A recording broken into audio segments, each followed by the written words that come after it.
You're listening to Flip Empire, the show committed to helping real estate entrepreneurs who want to build their empire without sacrificing their life. Your success and freedom starts now with your host, Alex Pardo. Welcome back, my friends, to another masterclass on the Flip Empire show. And I know that the last month or so, you've been hearing a lot of episodes from me directly. I really enjoy doing those solo shows, and the feedback I'm getting is that you guys enjoy them as well. So thank you for that. But I don't want to shy away from bringing on incredible guest experts who are doing some pretty awesome things in their world. And so on today's podcast episode, I got a gift for you. I got a treat. I got Justin Colby, the founder of the Science of Flipping podcast, the Science of Flipping coaching program.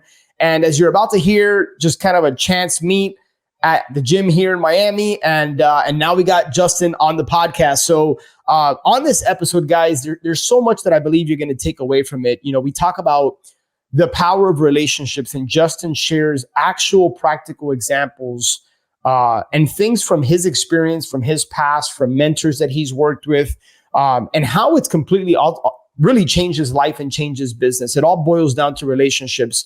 We talk about the difference between a national wholesaling and flipping model versus a local one, and how Justin and his team are doing a lot of deals every single month all across the country. We even talk about some ninja AI stuff that is pretty incredible. When you think about PPC leads, you think about maybe spending $100, $200, $300 per lead.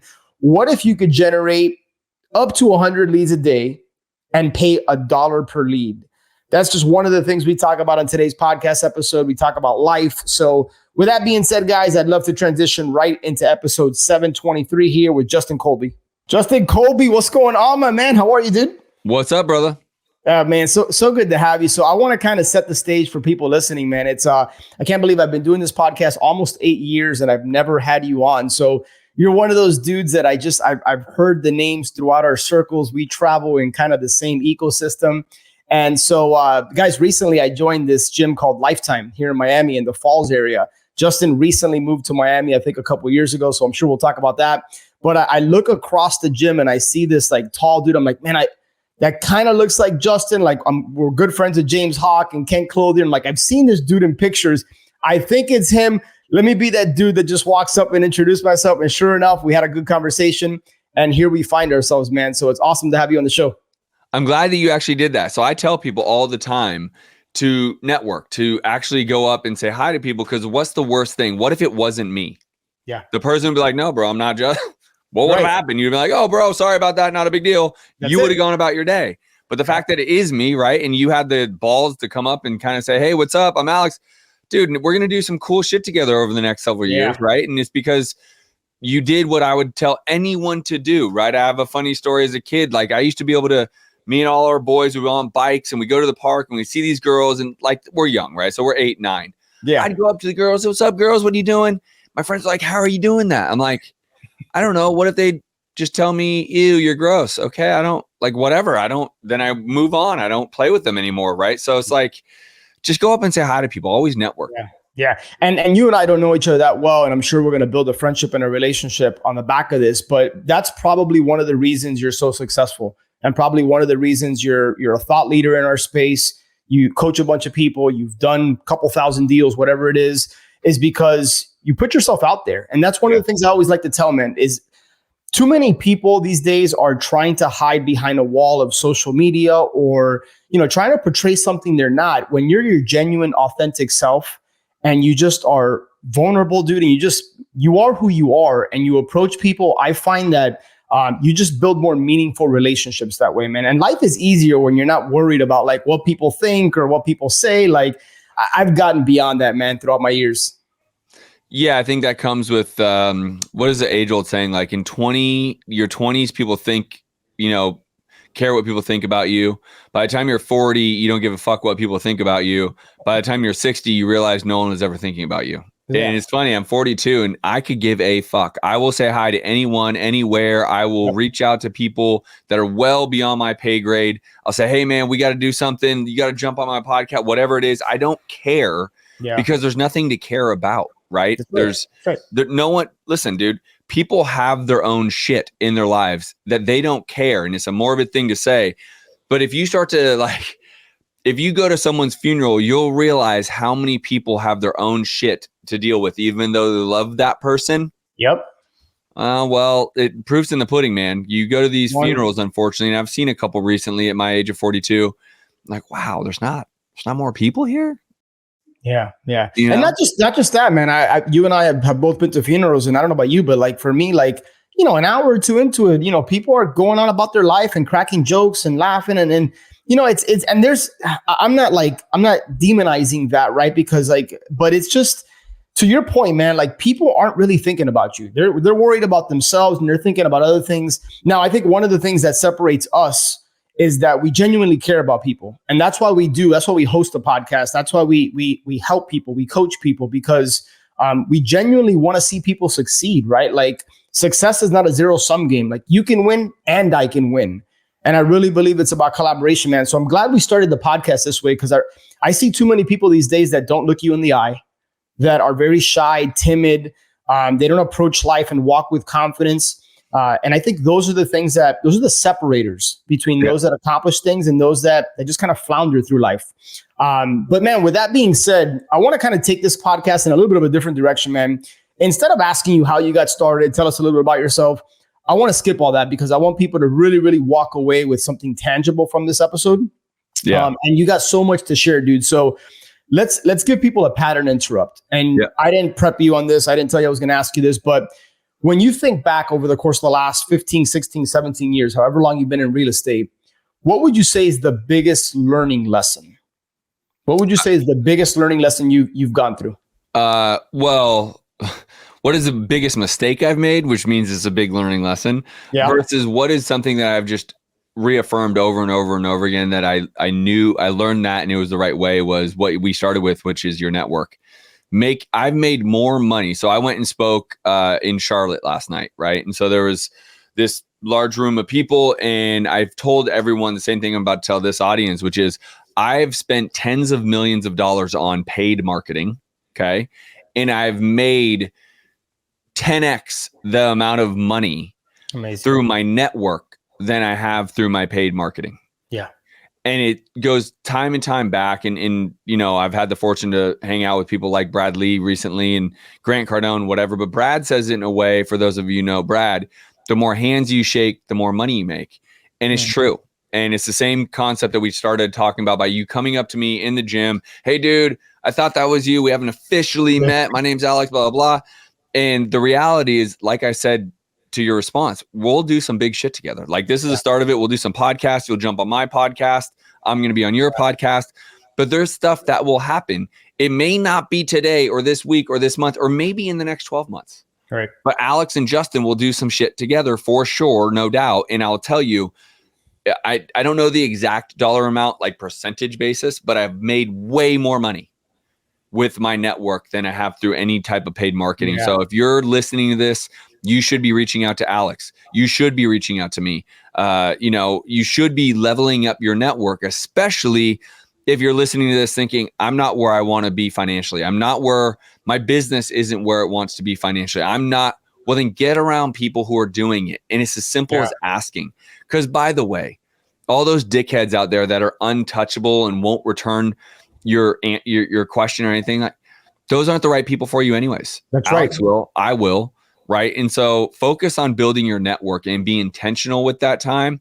It will pay off in the end. And let me just point number 2 out for a second to follow that point. Don't come into building a network with an expectation on your result. And when that thing happens, spot on. I'm telling you, Alex and I will do something. I'm telling you, I didn't tell you when. I didn't say in the next 30 days or in the next year. I didn't say any of that. I said, we're going to fucking do something and we'll do it as fast as we can. We will do it. But I'm not going to put a expectation on when that happens. It will just happen. So if you have intention with networking, being around people, you know, being genuine, authentic, you know, yourself and not wearing a mask of trying to be cool, things will happen, right? My first mentor in real estate specifically back in 2005 told me not every meeting leads to a paycheck, but every meeting is valuable. And so if you take that, if you take nothing else from me on this episode, take that.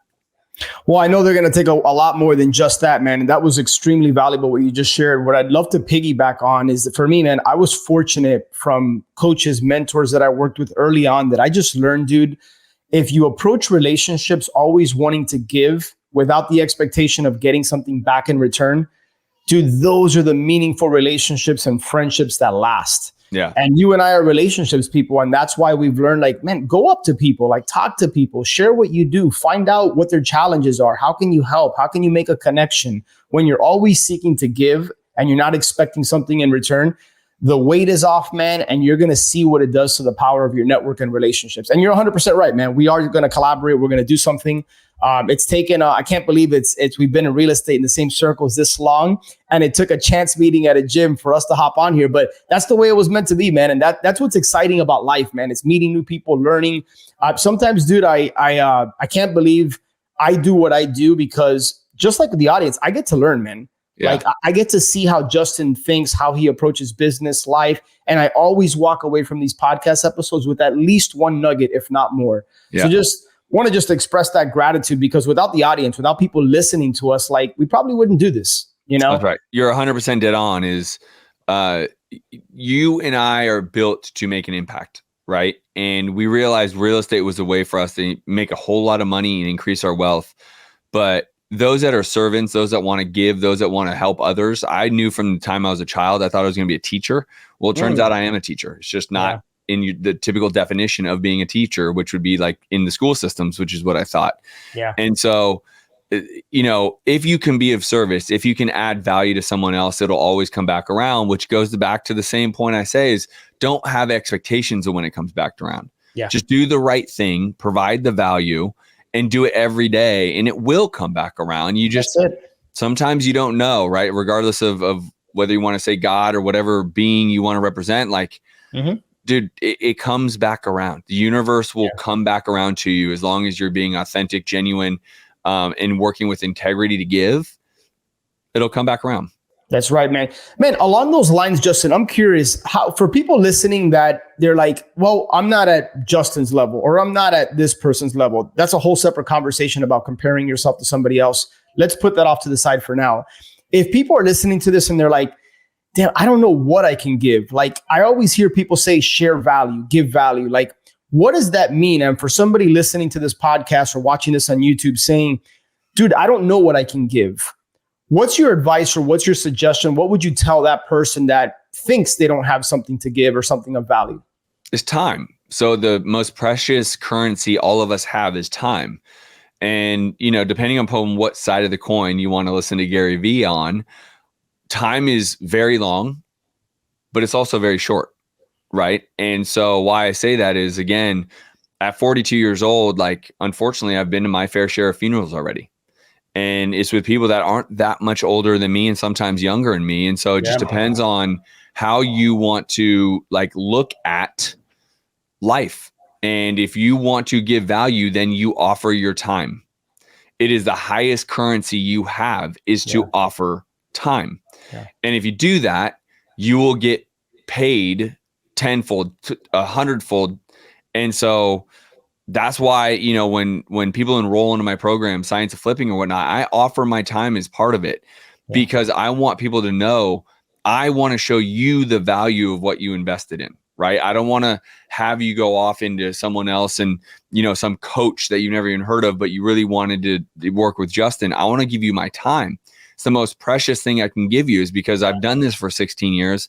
I've eaten my dog shit sandwiches and I want to show you what not to do so you don't have to eat those same sandwiches. That's right. Yeah. Too many people are out there trying to reinvent the wheel or tackle this on their own. I could not imagine going through life, much less business, without having the right people in my corner, man. Like, you know, when I get in a bind, when I have a challenge, it's invaluable that I can pick up the phone and call certain people. And sometimes just get support, man. Sometimes you just need, you know what I mean, man? I think too many people put up this ego. They put up this wall where they have to figure something out themselves. And nobody that's accomplished anything in this world has done it alone. You always need the right people in your corner. Man, I want to transition for a second because correct me if I'm wrong, Justin, you guys are doing deals nationally now, right? That's correct. So let's zoom out first before we even like dive into your operation and give people nuggets on like how people can like go wider versus going deeper. What's your definition, or how would you explain to people listening the difference between a local model? Like, what does an operation that just focuses on doing deals locally versus an operation that's doing deals all across the country? Like, what does that look like operationally wise? Nothing. There's no difference. I love it. I love it. I didn't know you were going to say that, but I also knew you were going to say something along those lines. Elaborate. Yeah, listen, it's a process. The only thing physically that would be different, if you still want to operate this way, which I don't encourage, but it's viable, is if you want to go meet with the seller physically. So if you're like a solopreneur and this is your business and you're doing it just yourself, and you want to shake the hands with the seller because sales is easier when you're face to face, which that is true, I'm not denying that at all, then that would be the only thing. But the entire rest of the process is the same. And the reason why I no longer believe in needing to go belly to belly is because of COVID. COVID gave all of us the opportunity to do this, even virtually in your own market, right? And so we both live in Miami. I yet have done a deal in Miami, but I know you do, right? Yeah. You can do this business virtually in Miami and never have to leave your home, right? That's the beauty of the business. Yeah. Is it's a business that can be done from anywhere in any market, anytime. It is a process that if you do it correctly will work, right? And so there's nothing different. The only thing, if you have to, and you're archaic and have to go physically meet with these people because you believe it has to happen, and that's your own stubbornness, that would be the only thing I would say is different. Yeah, you're 100% right, man. I think COVID brought so many blessings and so many opportunities, and it showed people all over the world that you can do business virtually, man. Like, you don't have to be face to face. That's right. So from now that you guys are doing deals virtually, is there anything different as far as you alluded to the fact that you think sales and you think connecting with people in person is a little better than it is virtually? What are some of the tweaks or modifications you guys have had to make in your operations when it comes to typical things like building rapport with sellers, figuring out what their pain points are, how you can solve their problem? Like, is there anything different as far as the sales process, doing something virtually versus being belly to belly? Nope. And that's why I say it's a process, and it's really about listening. So we are in the business of question-based selling, right? So whether you are making offers on the MLS to agents, whether you're spending a bunch of money to drive in leads in your business, all you're doing is asking questions. Right. And if the pattern of your questions is done in a specific way, you just need to listen, because through the pattern of your questions, you will come and find out some of the pain. But you need to, it's an onion, right? You need a layer by layer. And sometimes that first layer, third, fourth, fifth layers, it's all kind of surface level, right? It's all, why do you think you're selling? But the deeper you get into that, you'll come to find out that they're selling because their daughter has an abuse problem and they're not good parents to their grandchildren. So they're coming to move next to their daughter because there's a lot of pain there now. Now I'm making up a scenario, right? Which is extreme, of course. But we deal with extreme scenarios with these homeowners a lot of the time. And a lot of times it's not nice or pretty. And that's why we can add value, back to adding value, right? Yeah. But the key of what is the difference in process, there isn't any. Even if you were belly to belly, you would go through a pattern of questions to get to a place of the pain that would make them accept your offer right there, face to face. There's no difference, right? Yeah. And if I can beat you, so here's why I do believe virtual is the way, regardless of some of the stubborn people who are like, no, man, you got to go belly to belly, which I used to be that guy. So we're clear. So was I, by the way. So was I. No judgment there. But because let's just use you and me. If Alex is still the guy, is like, I need to go belly to belly, that's how we're going to get the deal done. Yeah, I'm better at it. I'm not going to say you're wrong. But for the time of you to drive to Miami Gardens and me to pick up my cell phone and call the seller while you're driving, and for me to negotiate the deal on the phone while you're getting there, and you show up and they say, oh, we just accepted an offer. Yeah. How discouraging is that? Well, the difference is you wanted to take your happy ass and drive for an hour, right? And get caught in Miami traffic. And I just picked up the cell phone. Not just that, Justin, even if you're 10 to 20, let's say in your example, I'm the one that wants to go belly to belly. Even if I'm 10 to 20, maybe 25% better as far as a closing rate perspective than you are on the phone, which is not necessarily an apples to apples thing. dude, think about the speed and the velocity. How many more sellers can you or an acquisitions manager, your team connect with versus when I ran the operation here in South Florida, we got up to a team of 9. I had 3 acquisitions managers, and you're exactly right, man. 2 appointments, and that basically sucked up the whole day. Yeah, gone. Like, driving in traffic. They're not following up with the leads. Like, yeah. So we used Pardo for years when we were doing belly to belly. Mm-hmm. The nice part about Pardo is there's an app on your phone. You get notifications. You can tag people in the communication. But even then, they're driving. They're doing it. They're not calling their book of sellers that they're supposed to be because they're stuck in traffic. Like, it's called. And when I do consulting, I talk a lot more about being executing, right, and being efficient. It's not efficient to be in your car. It isn't. Yeah. I don't care what people say.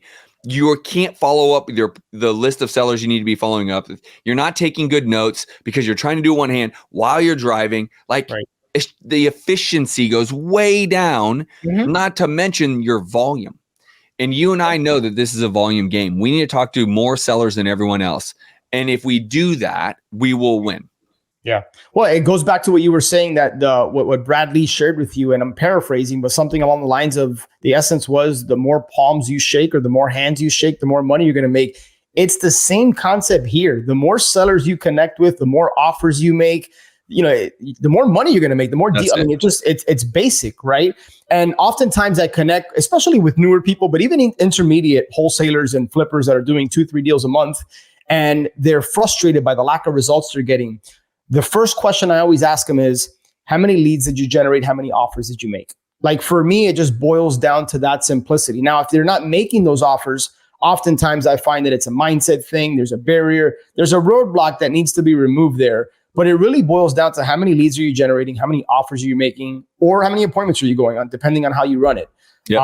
So now that you've got national, this was COVID. What does the business look like today, dude? Like, and not necessarily number of deals, but like, what kind of marketing are you doing? How many people do you have on your team? Like, just kind of give us a big picture of the operation.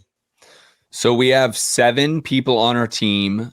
We are doing national. A lot of our leads are coming in online. PPC? Yeah, but it's not just that. We have software on our website that just by people going to our website, we're capturing 30% of the people. So we're doing Facebook ads, Google ads, but we're getting 100 leads a day. And those leads right now at scale are less than $1. Have you ever run PPC? Well, then you're getting $250, $300 leads. If you're doing pay per lead, you're buying $250, $350, $450. Or more. I've created a model that you can use. So maybe this is an offline discussion, but at scale, we're getting less than $100 or $1 a lead, bro. Lead. I'd be a terrible podcast host if I didn't dig deeper into this. Like, I need you to elaborate and kind of like unveil what's going on here. So if you go to rocketly.ai, you can schedule a call with some of my team. Now, here's the truth of the matter. This was all internal. This was not built to go outwardly. So what I told my community, your podcast is the first, not my podcast hasn't even heard this yet. Love it. We have to build this out for people one by one. So this is not meant to go scale. Like, let's just say you're like, bro, we have, 40,000 downloads an episode. Well, then we're fucked because we literally are taking people one by one. It's first come, first serve. My team has to build it out for them. This is not a CRM BS. This is a build out. And so this was an internal thing I had my team build. And so if you go to rocketly.ai, you can schedule a call. We will do a one-on-one consultation with you. But bro, I mean, for someone like yourself, for someone who's a doer, for someone's in the game, right? This is a must. That's why I've been cautious, because I know if I take this to like boardroom or anywhere else, I'll have 200 people sign up today, and we're enrolling people and setting them up one by one. We wouldn't be able to take 200 people, is the truth. Incredible. Well, man, it doesn't surprise me, because some of the best businesses, products, services that were created were done to solve an internal challenge or a need. Right. Yeah. And it sounds like that's what you guys did. So how long, like, walk me through the evolution of this? Like, because you're exactly right, man. PPC leads are hundreds of dollars in many markets, right? It's market specific, But and I used to pay for a lot of leads, and I'd pay I paid $500 a lead, right, on some of these services out there. And it's not uncommon. Now, granted, I'm willing to do that because I know it's a volume game, and I know that one deal makes up a lot of that, right? But when you tell me you're getting leads, 100 leads a day, and you're paying $1 a lead, like, that's insane. Yeah. So now this is at scale. So I'm not going to say that this is like carte blanche. Everyone's going to get $1 lead, but we just had one of our customers say in the last 13 days, they got 80 leads, 80 seller leads. So now this person also runs PPC. So this is not their PPC. This is the technology I'm telling you about. Yeah. What could you do? What's your conversion right now with online leads? 1 out of 20, 1 out of 15? Around. What if you had 80 new leads at, call it $5 a lead? Incredible. How much more money can you make? Right. Yeah. And so now again, these are not all form fills. So the technology, basically anyone who goes to your website, call it Alex LLC. Your website probably says, we buy houses, we buy fast, we are convenient. There's, no commissions, blah, blah, blah, sell your house. Even if they just exit off your website, don't give you the information, the technology rips their information, puts it into your CRM. So there's no opt-in form. They're just visiting your site. So it's almost like a retargeting ad on steroids. Yes. That's crazy. So that's why you can do it on Facebook, and you can do a retargeting campaign on Facebook and spend way less than you do on Google. And because they just saw it. Now think about the person that goes and hits your website. So our ads say something generic, like everything, like, sell your house with ease, right? Sell your house with no commissions. Great. Now on Facebook, the difference between Facebook and Instagram, Google is two things. Google is intent based, right?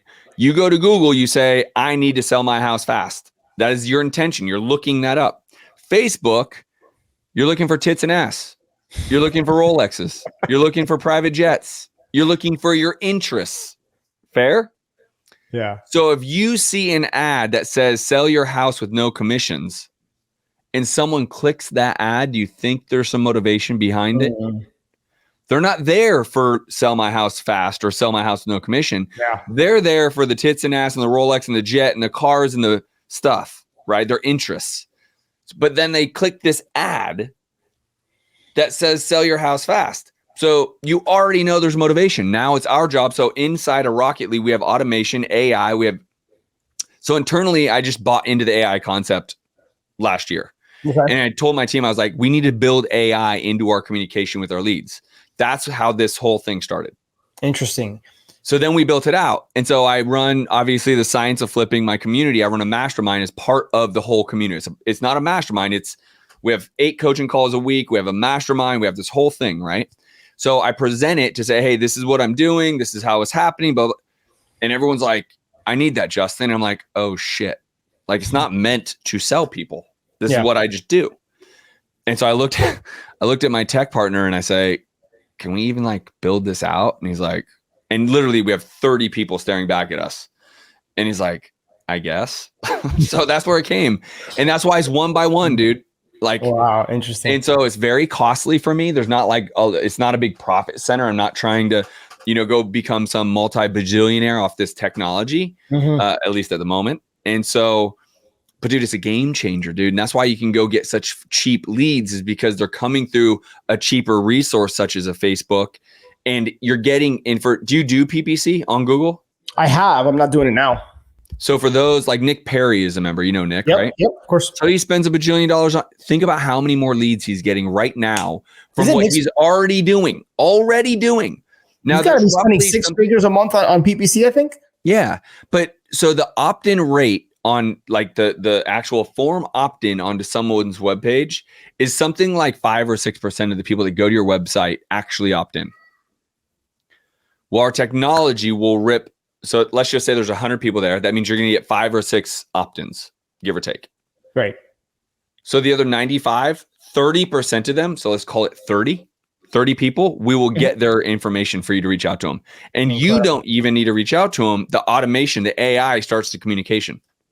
Dude, this AI stuff is ridiculous, man. I just bought into it last year. I knew it was going to be something different. So I told my team, we need to find a way to put this into our communication so my team doesn't have to get involved with calling a bunch of people who aren't really interested, right? All of the communication with the seller was over email. Now, what's unique about that is I have been vocal about how I don't believe email is the best way to communicate with sellers, right? I don't think it's a good follow-up nurture campaign. I don't believe it.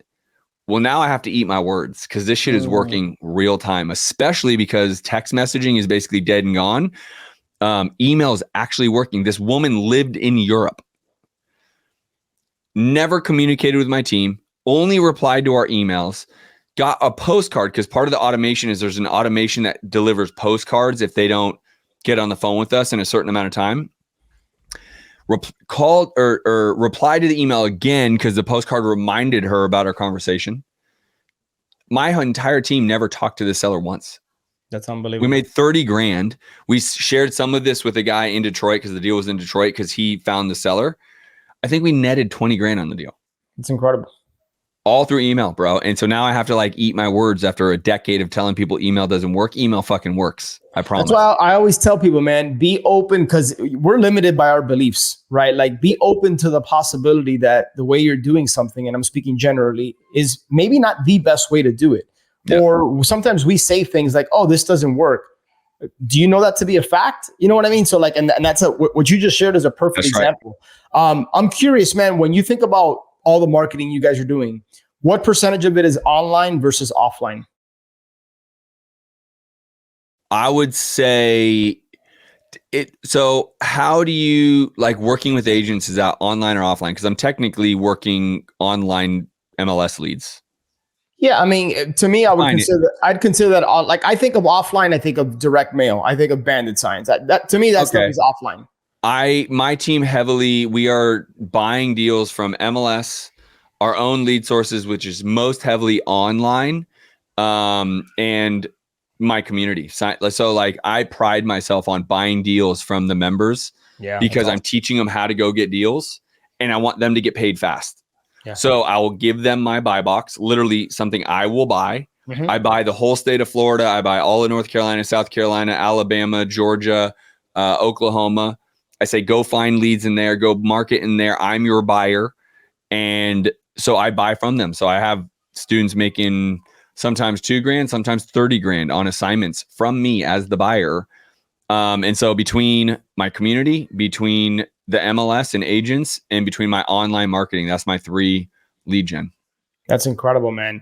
The thread to kind of tie this all together to the first part of our conversation, for me, the thread is not so much the AI or the PPC. It's still all based on relationship. Even the email negotiations and the back and forth, there's still a level of relationship that's being built there. Like, to me, that's the heart of everything.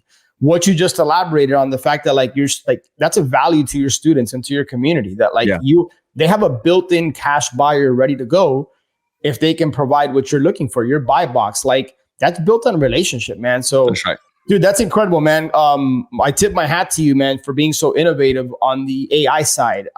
That's one of the areas that I myself have found like I need to dive more into AI because it's not going anywhere, man. And everybody's got access to it, but it's just what I'm starting to learn. It's a lot about like, if we use ChatGPT, it's a lot about like the prompt engineering, right? Mm-hmm. It's like what you feed it is going to determine the quality of the output that you get.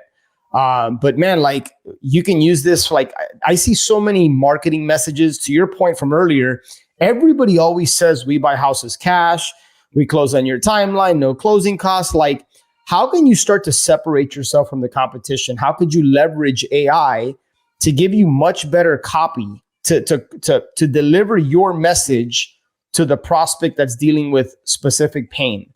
And I think Justin alluded to it earlier. You got to know the pain points that these sellers are going through. Like, what are they experiencing? Like, how can you help solve their problem? And then get super, super clear in your messaging. I'm reading this book now called it's called The Story Brand by Donald Miller. Dude, unbelievable book, man. Highly recommend it. I think it'd help you in your info business and with your students and even in real estate. So the takeaway so far from that book is that sometimes we're not as clear on our message. And if you can't say your message within a couple of words and people say like, hey, I know what Justin does, or I know what this business does, then it needs to be dialed in more. So just wanted to share that, man. Since I brought up a book, dude, what are some of the books and or people that you would say have had the biggest influence on your life, and why? Most recently, I'd say Ari Rastegar, hands down. What is it? Ari Rastegar is a guy. Okay. He got into real estate 9 years ago. He's worth $8 billion today. And what is he? I'm not familiar with him. My apologies. He's out of Austin. And he has a long story. He has a great book out by he wrote a book called Fail Fast. I would tell everyone to read that book here. I can even, for those of you watching on TV, if you're more like me and do audiobook, I can, if you're watching on YouTube, hold on. Yep. By the way, guys, watch The Gift of Failure. I'm sorry. Ari Rastegar, The Gift of Failure. Okay. So if you're watching it, nope. The Gift of Failure. The Gift of Failure. Not going to zoom in enough. But anyways, Gift of Failure, Ari Rastegar. So he and I have gotten really close over probably the last 4 months. He's only been in real estate for 9 years. He does not come from a rich background. He did everything bootstrap. He's worth $8 billion.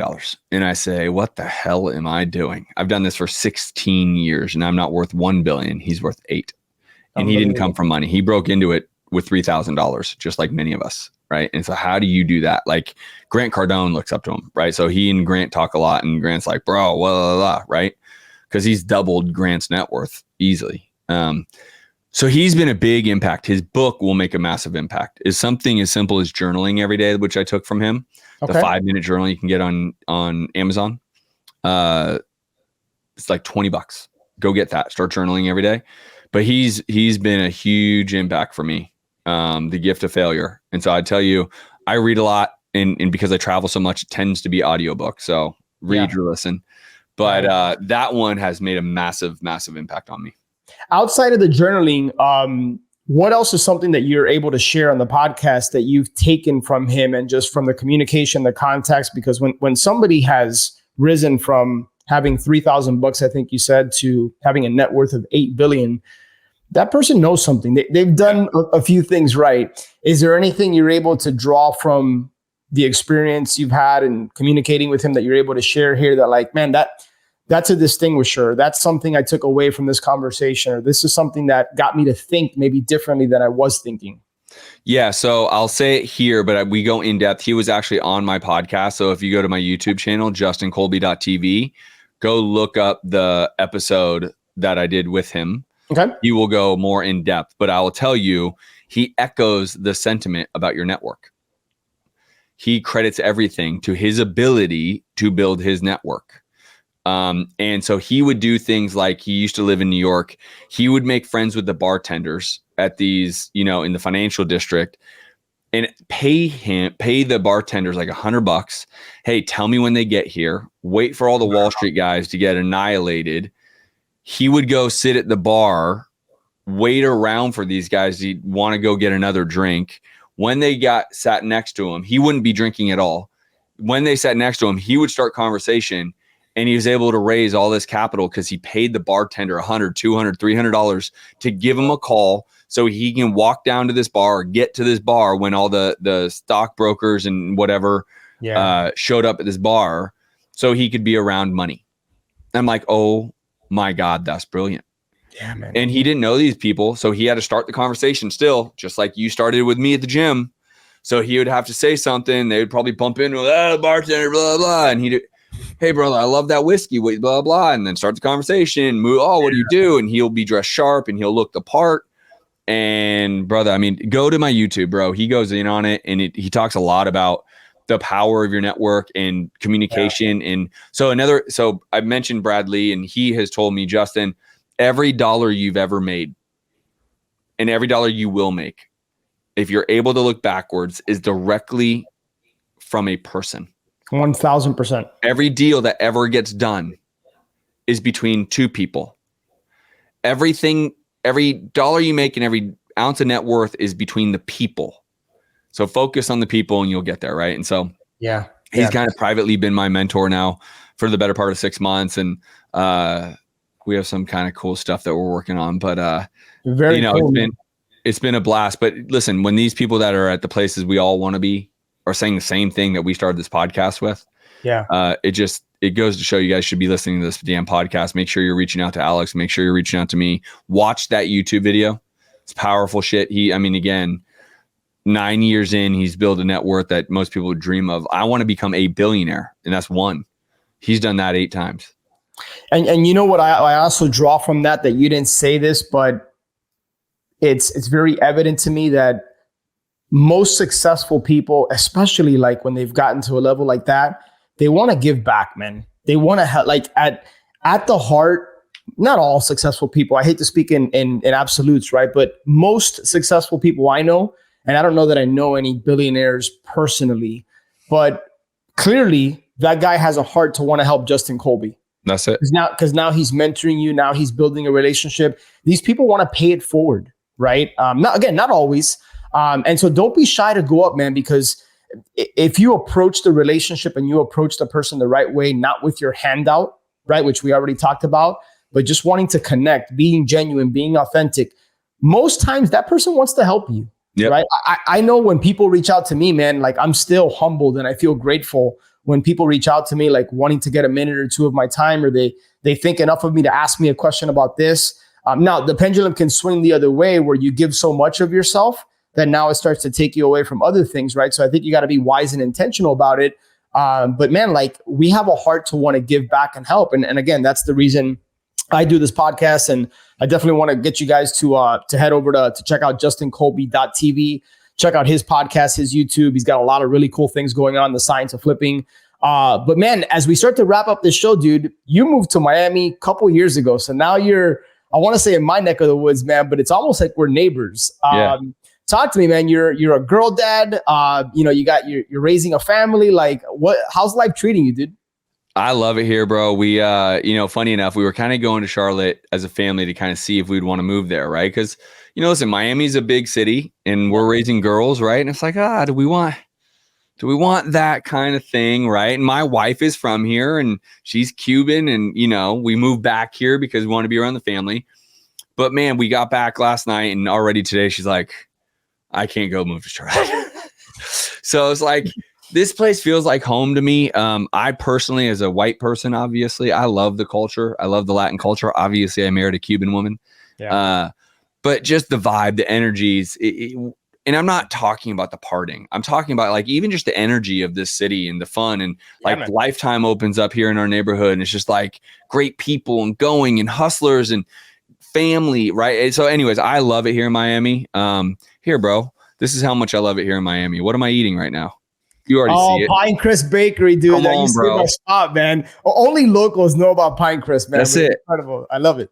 Look, bro, look. This is how I'm bought in, bro. I'm bought in. Give me my little pastelito queso y guava, So I say that just say, dude, I love it here. It's I don't know if we'll ever leave or not. I come from San Francisco, born and raised, then moved to Scottsdale, and that's where I started my real estate investing career.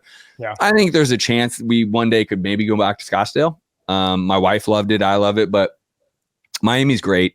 The only downside of Miami is like, we live in a nice area, right? I think you're on are you in Kendall on the west? I'm 6 minutes from Lifetime. So yeah, I'm not going to say my address here, but yeah, I am just west of Lifetime. Yeah. So I'm east of Lifetime and dude, these neighborhoods are just exploding with value. Right. Yeah, and you're just like, man, what could be, you go to Charlotte and we were looking at homes that like would be the valuation of my home right here in the South Miami area. And you're like, holy moly, bro. Yeah, dude. Right. These homes are palaces. Right. And you're like, I have a nice house. I'm not going to shit on my house. I'm just saying like, relative how far the dollar goes in Miami. And you just go, man, that's crazy. So that's the only downside is like, I want that damn palace, but to get that damn palace is like $10 million here in Miami. Right. And you're just yikes.